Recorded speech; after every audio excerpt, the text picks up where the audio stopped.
কামরাঙ্গীরচর এলাকায় সোনার থালা নামে একটি রেস্টুরেন্ট উদ্বোধনের কথা ছিল ঢালিউড কুইন অপু বিশ্বাসের।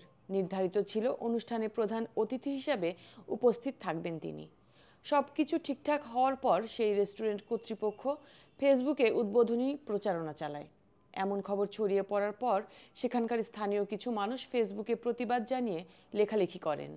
এ ঘটনার পর কামরাঙ্গীরচর থানায় অভিযোগ জানানো হলে শেষ মুহূর্তে রেস্টুরেন্টের উদ্বোধনী পরিকল্পনা বদলাতে হয়।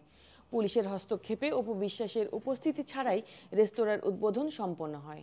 এরপর ঘটনা নিয়ে শুরু হয় ব্যাপক আলোচনা সমালোচনা।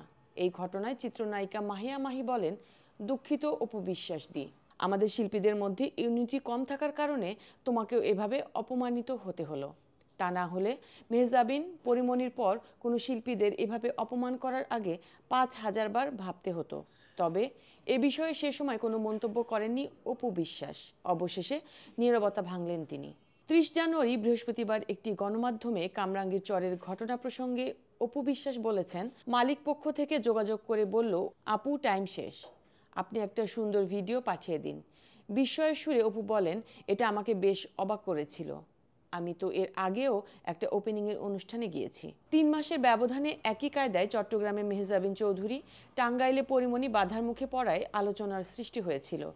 এবার রেস্টুরেন্ট উদ্বোধনে অপু বিশ্বাস বাধার মুখে পড়ায় সামাজিক যোগাযোগ মাধ্যমে নানা আলোচনা চলছে। শীঘ্রই এ বিষয়ে সম্মিলিত পদক্ষেপ গ্রহণের পরিকল্পনা করছেন বিভিন্ন অভিনয়শিল্পী ও নির্মাতা।